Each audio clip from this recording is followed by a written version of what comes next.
you right now, as Miami Dolphin fans, what you're living is choreographed.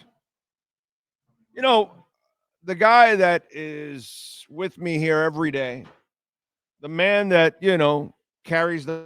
As we know, wrestling has a choreographed nature to it.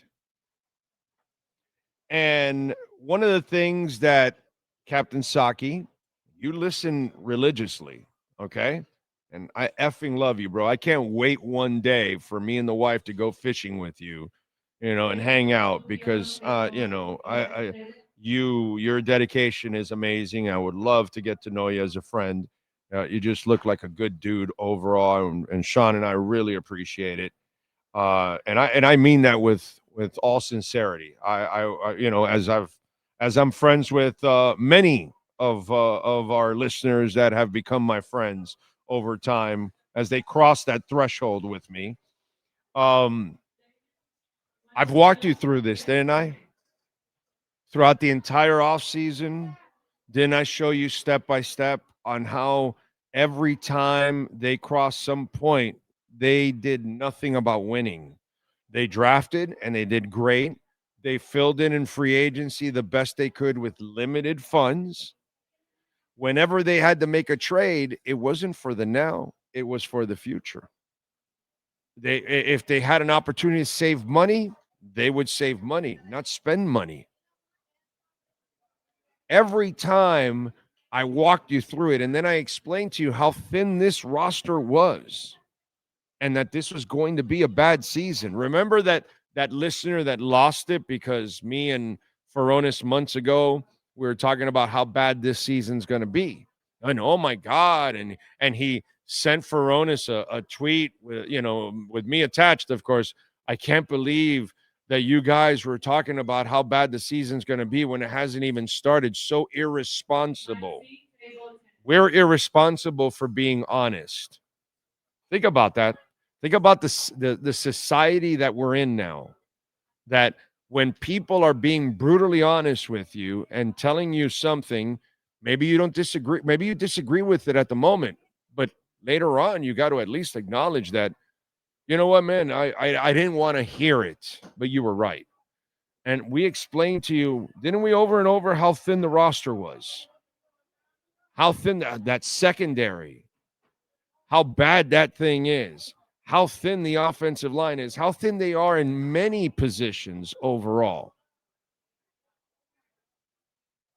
And why are we surprised? They never really tried to win. And I told you, and then I explained to you the defections in the offseason. Calais Campbell left and went to Arizona. He wasn't coming back here at all, dude. He was going to Baltimore. That's where he was going. And the only reason he wasn't going to Baltimore if somebody stepped up and gave him big money. But he chose Baltimore over Miami right away.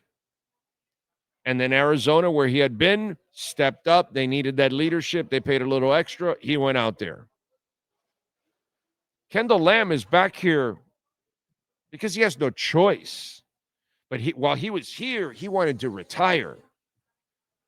Oh, I don't know. I don't know. Maybe. And then when his contract was officially expired, he went to Philadelphia. There's no more talk of retirement, but now he wasn't good enough to make it in Philadelphia. So now he's back here because, hey, man, he needs a job. I need a job. How many of you just have a job? Because you have the job because you need money. So you got a job. Doesn't mean you love the job, but you got the job. Now, if he was in Philadelphia, he would have loved the job.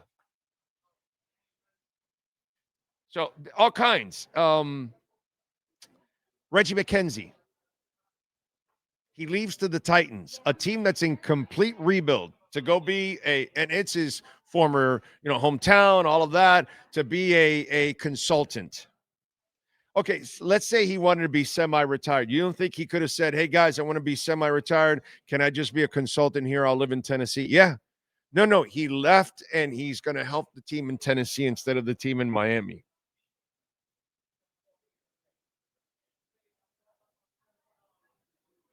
I mean, I explained all of this stuff in the offseason. Those of you that listen, like the Ocala Joes and the True Fin fans and the Corsos and, some of the names that I see here and Lisa and the ones that I see like every day and all that, Jeff in Long Island, you guys, Captain Saki, every day I explained all this stuff going on.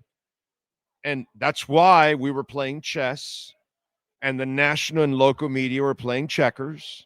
And I told you this is going to be a disaster of a season. And it's on purpose because they realized they made a mistake deep down inside. You'll never hear it of extending McDaniel after everything that's gone on. And they knew they could not put more money into this guy. So they stopped putting money. And they tell you it's a fiscal reset, something you've never seen with anybody with their jobs on the line. Not with Shula, not with the Tannenbaums, not with Gase, not with Spielman and Wannstedt. No. When their jobs are on the line, they're trading anything and everything impossible to survive. That has not happened here at all. I explained this all offseason. I mean, I gave you guys a play-by-play. Everybody else was playing the other game, building a team, and wait a minute, but they're not spending as much. And they could have bought this guy. Oh no, they could have traded for this guy. This guy's available, and they're not making any moves for anything. And I told you, even Tyreek told you they weren't going to trade him. Nobody's talked about Chubb being traded at the deadline, right? Nobody has ever mentioned it. Don't worry. So, come on, man. We knew what was coming. We told you. If you don't want to listen, I get it. It hurts. It sucks as a Dolphins fan because we don't want another bad season. You think I want another bad season? I told you all off season. Sean, we talked about it. We could have made plans for multiple trips, right? We could have. We have great sponsors that would help us, and we could go to different cities. What do we say? Nah, not worth it. We're going to go to Madrid. That's it. It's the only game that's worth it because that'll be kind of like the pinnacle of our season, pretty much. Didn't I say that? Didn't I say in the offseason that the pinnacle of our season is just kind of like being in Madrid? Did I not say it? And let's hope they play well that day. That's it. So everything I've told you has been like, man, right on. So we'll see what happens on Thursday. We'll see if you actually fire him and you move on because that's your chance. You have 10 days.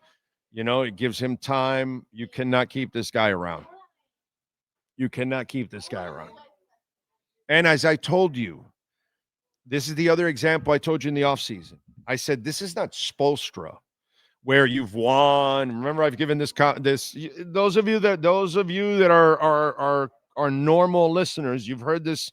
Again, I apologize for repeating all of this, but there's a lot of people that disappear in the offseason and, oh, no, I'll come back to him in the football season.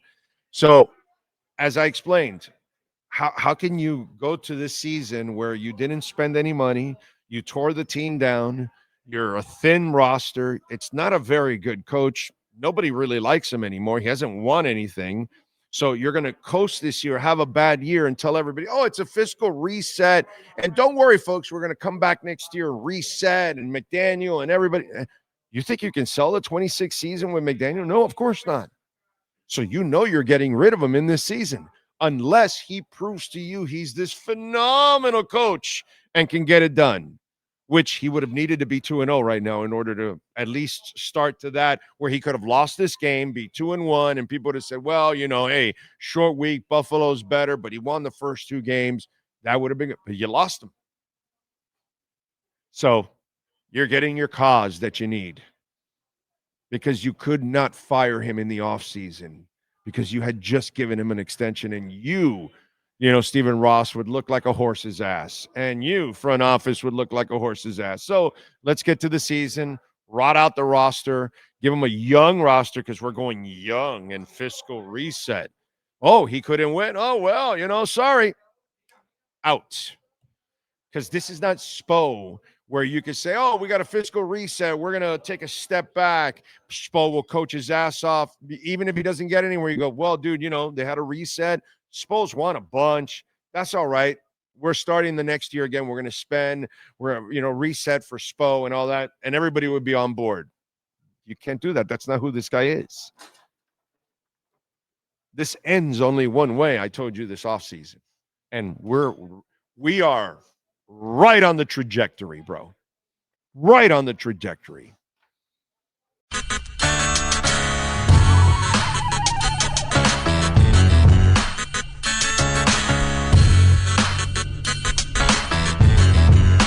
This is the Big O Show.